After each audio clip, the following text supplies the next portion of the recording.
या बिल्कुल, क्योंकि जिस तरीके से कोर्ट ने लास्ट टाइम सरकार से बहुत सारे सवाल किए थे जिसका उन्होंने आंसर दिया, बट ओरली, क्योंकि उनके पास रिटन में कुछ नहीं था। तो कोर्ट का कहना है कि अगर आपने उस पीड़िता को रात में डेड बॉडी को जलाया तो उसकी वजह क्या थी।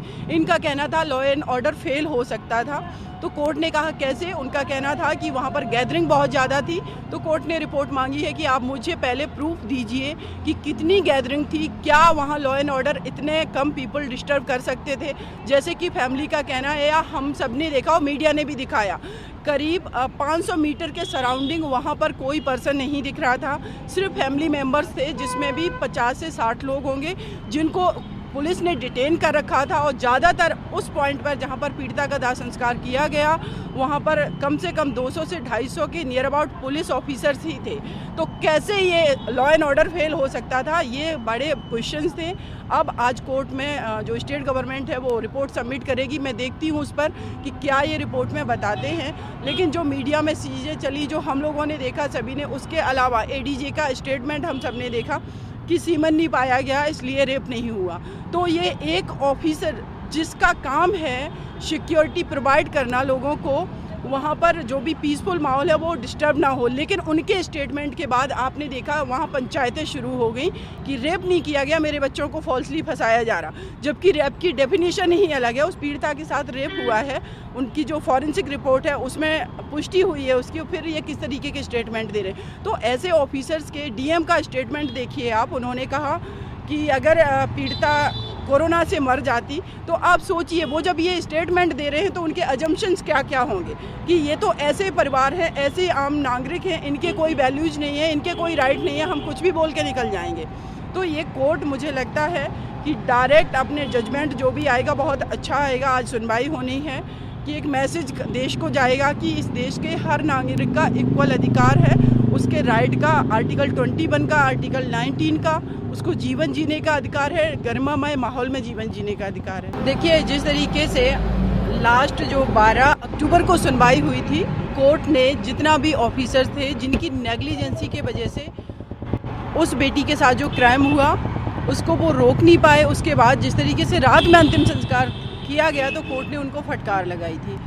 एज ए विक्टिम साइड से मैं उनके फैमिली को रिप्रेजेंट कर रही हूँ। मेरी जो डिमांड है कि कुछ पुलिस ऑफिसर्स को इन्होंने सस्पेंड किया है, हमारी डिमांड ये है कि उनको टर्मिनेट किया जाए, क्योंकि आज सस्पेंशन है, कल वो फिर बहाल हो जाएंगे और अगेन वो फिर ऐसा क्राइम करेंगे। अगर एक्चुअल में कोर्ट ने ये मैटर जो है वो स्व मोटो कॉग्निजेंस लिया है तो उसका कुछ आउटपुट निकले, इनका टर्मिनेशन हो, तो शायद एक मैसेज कन्वे कर पाएगा कोर्ट कि वाकई में जो आम नागरिक है उसका फंडामेंटल राइट को कोर्ट प्रोटेक्ट कर रहा है। पहला ये है। दूसरा है कि इस परिवार का सिक्योरिटी का इशू है, क्योंकि आज तो सीआरपीएफ की सिक्योरिटी के लिए माननीय सर्वोच्च न्यायालय ने डायरेक्शन दिया और वो सिक्योरिटी उनको मिल गई है। क्या ये सिक्योरिटी उनको लाइफ टाइम मिली रहेगी?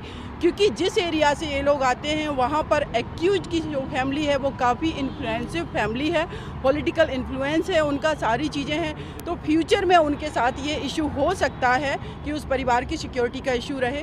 तो वो परिवार की डिमांड है कि उनको परमानेंट रेजिडेंस उत्तर प्रदेश के बाहर दिल्ली में दिया जाए।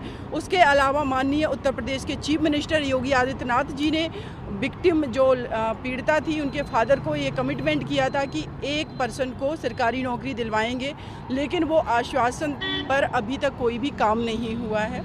उसके अलावा ये मैटर ट्रांसफ़र किया जाए, लेकिन इस कोर्ट को ये पावर नहीं है ट्रांसफ़र करने का। वो सुप्रीम कोर्ट को हम अप्रोच करेंगे आफ्टर कंप्लीट इन्वेस्टिगेशन जो है सीबीआई का। जी, ये हमारी डिमांड है। उसके अलावा एक और इम्पॉर्टेंट डिमांड है, वो है हमें चाहिए विमेंस सिक्योरिटी गारंटी अधिनियम, जिसमें पूरे देश की हर तरीके का जो क्राइम होता है, चाहे वो डोमेस्टिक वायलेंस हो, डॉवरी डेथ हो, या रेप मैटर हो, या हैरेसमेंट के जितने भी केसेस हैं, पोक्सो एक्ट है, वो सब इस एक्ट के अंतर्गत कवर हो जाएं।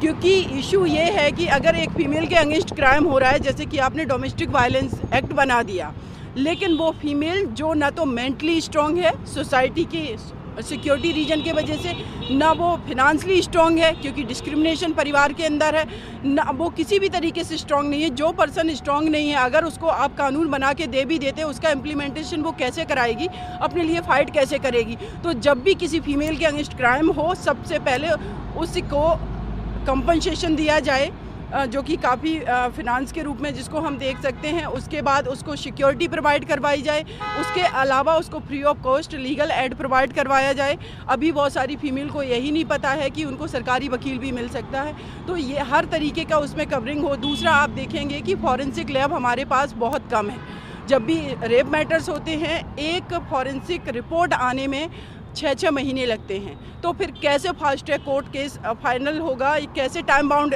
डिसीजन आ पाएंगे। तो उसके लिए हर राज्य में कम से कम 10 फॉरेंसिक लैब बनाई जाएं।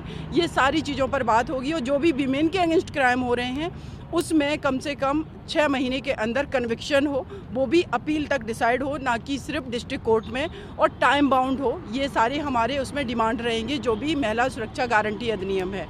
जी, कितने बजे सुनवाई होनी है और किसको आना है? 2 बजे सुनवाई का टाइम है, 2 सवा 2 बजे के टाइम होगा। और इसमें उत्तर प्रदेश के जो ऑफिसर्स हैं, जिनको जो भी सस्पेंड हो चुके हैं, एसपी हाथरस, उनको बुलाया गया है, डीएम है, एडीजे हैं, उसके अलावा अदर ऑफिसर्स हैं, और विक्टिम साइड से मैं प्रेजेंट कर रही हूँ। जी, थैंक यू सो मच।